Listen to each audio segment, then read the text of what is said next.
Здравейте! Аз съм Елена Яръмова и ще ви разкажа за формулата на успеха. Дефиницията на думата усилия – съчетанието на страст и постоянство към преследване на дълговременни цели.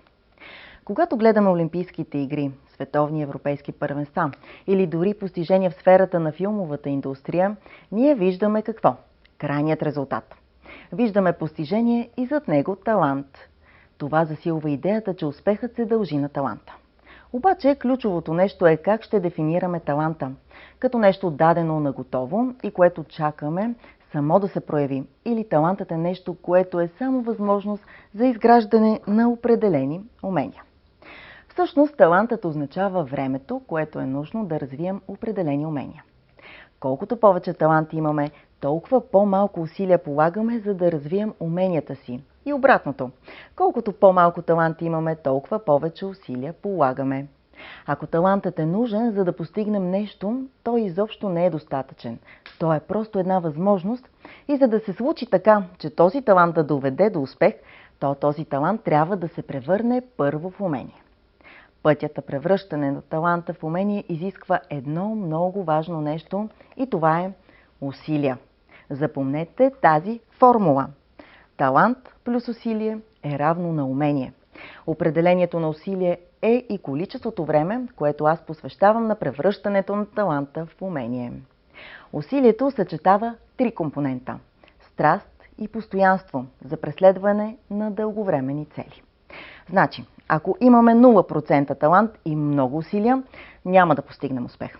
Ако имаме много голям талант и 0 усилия, пак няма да постигнем нищо. Трябва и талантът, и усилията да присъстват, за да имаме успех в дадена сфера. Може да имате много голямо желание да се научите да танцувате, но ако изобщо не сте ритмичен, никога няма да станете танцор. Тук е важно да обърнем внимание на това. Талантът не е нужно да се е проявил рано в живота. Той може да се открие и по-късно. Знаете ли кой е Денис Родман? Той понякога играе във филми, но заедно с това е феноменален баскетболист. В залата на славата на NBA той е посочен като най-добрият защитник в баскетбола на всички времена. Защо ви казвам това? Защото Денис Родман до 20-та си година никога не е играл баскетбол. Чак на 20 години открива баскетбола и тъй като има огромен талант, комбиниран с усилия за няколко години, той успява да стане номер 1. Тоест, когато откриете таланта си, усилията пак трябва да са големи и да тренирате всеки ден, но на него му е отнело няколко години. Докато на други, които нямат неговия талант, им е отнело тренировки от 6-7 годишни и пак нямат неговите постижения.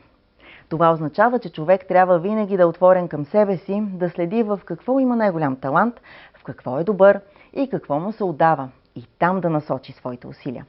А не както в съвременното образование, децата, ако не се справят добре с математиката, ходят на хиляди часове, частни уроци, вместо ако са добри в литературата, там да насочат усилията си. Талантът е възможност и той има сила само когато е превърнат в умение, което се постига чрез усилията.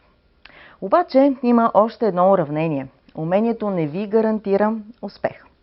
Само когато към вече създаденото умение вследствие на комбинацията между талант и усилия прибавим още един компонент. Първото ни уравнение беше талант плюс усилие е равно на умение. А второто, към вече усъвършенстваното умение да прибавим какво? Отново усилие. И втората ни формула, която вече води към успех е умение плюс усилие е равно на успех. Тоест, по пътя към успеха усилията се появяват два пъти. Ние за таланта не сме отговорни. Нашите предци са отговорни за това. Но усилията и намирането на нашия талант, защото всеки човек има талант в определена сфера, това вече е наша отговорност. Предполагам, вашите родители често са ви карали да учите и да полагате усилия, но когато знаете защо полагате усилия и уравненията, които ще ви доведат до успеха, вече имате причина да полагате усилията. Не е просто външен съвет. Ключовият момент в това да полагаме усилия лесно и с мотивация е до каква степен ни е важна дадената цел. А тя е важна кога? Когато целта не е наложена отвън, а ние сами сме я избрали на базата на нашите нужди и желания и интереси. Това означава, че трябва да си задаваме въпроса какво ми харесва. Не какво искам да уча 4 години, а какво искам да работя цял живот и спрямо това да избера какво да уча, дори и да не ми харесва да уча точно това нещо.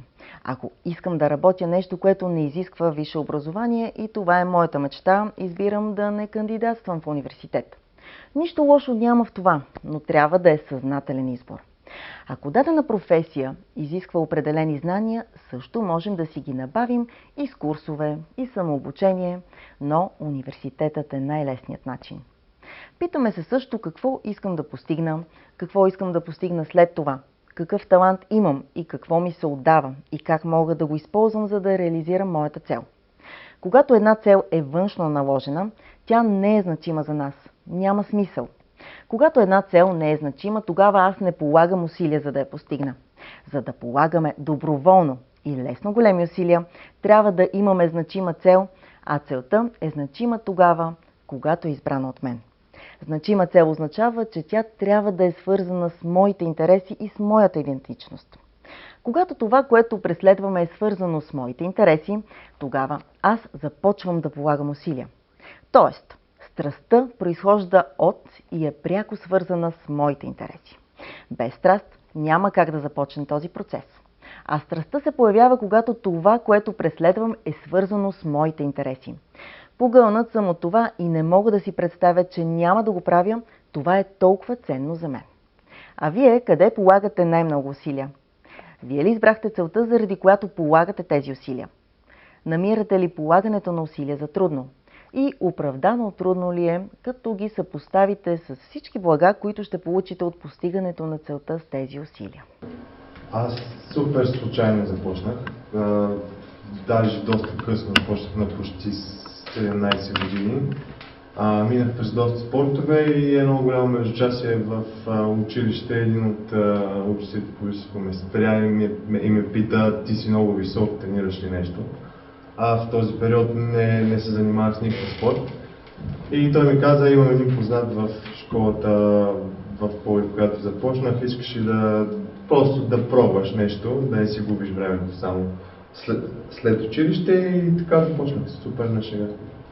Започнах да тренирам на 6 годишна възраст. Преди това съм опитвал да тренирам и плуване, но някакси плуването не го усетих, не ми беше приятно. Оставаха ме родителите ми на басейна и аз само си мислех кога ще се върнат да ме вземат, докато когато ме оставиха в залата по джудо, тренировките минаха неусетно и нямах търпение за следващата. Темата подготвихме заедно с психолога доктор Елена Илиева за проекта "Младите хора. Бъдещето на България говорят" по програма Еразъм Плюс.